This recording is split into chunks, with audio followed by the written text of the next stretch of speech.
உன்னால உறுதியா சொல்ல முடியாது. நான் உங்களுக்கு ஒரு விஷயம் கேக்குறேன். என்ன? இதுக்கு அப்புறம் என்ன நடக்க போகுதுன்னு யாருக்குமே தெரியாது. முயற்சி உங்களுக்கு தெரியுமா? நம்மளால முடியுமா முயற்சி இருக்கணும். மனிதனுடைய வாழ்க்கை அதுதான். அப்புறம் இதுக்கு அப்புறம் அப்படின்னா அது என்னுடைய நம்பிக்கை இன்னைக்கு வரைக்கும் இல்ல, என்னைக்கும் இருக்காது. நம்பிக்கை இருக்குல்ல, எனக்கு அந்த நம்பிக்கை இருக்கு. உங்கள மாதிரி உங்க மனசு குளிர்ற மாதிரி அவங்க மனசும் குளிருது. எனக்கு பதில் தெரியக்கூடாதான். இப்படி ஒரு கெட்ட எண்ணம் பிடிச்சி போய் வாழ்றீங்க இந்த 4 பேரும். இதுல வந்து சிவலிங்கம் வந்து குனிஞ்சிச்சு. ஏன் குனிஞ்சிச்சு திருப்பணம் தாழ அப்படின்னா, அங்க ஒரு சிவலிங்கம், அந்த சிவலிங்கத்துக்கு வரக்கூடிய பக்தர்களே பூஜை பண்ணலாம். அப்ப எல்லாரும் பூஜை பண்றாங்க. இந்த பெண் போறா. இந்த பெண்ணு பேரு தாடகை அப்படின்ற பெண்ணு.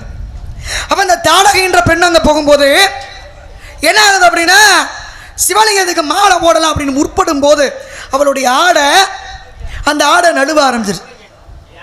மாலை போட்டா ஆடை வந்து சேலை வந்து கீழே விழுந்துடும், மானம் போயிடும். ஆனா சிவலிங்கத்துக்கு மாலை போடணும் என்ற அன்பு சிவன் மேல. சிவன் பார்த்தாரு,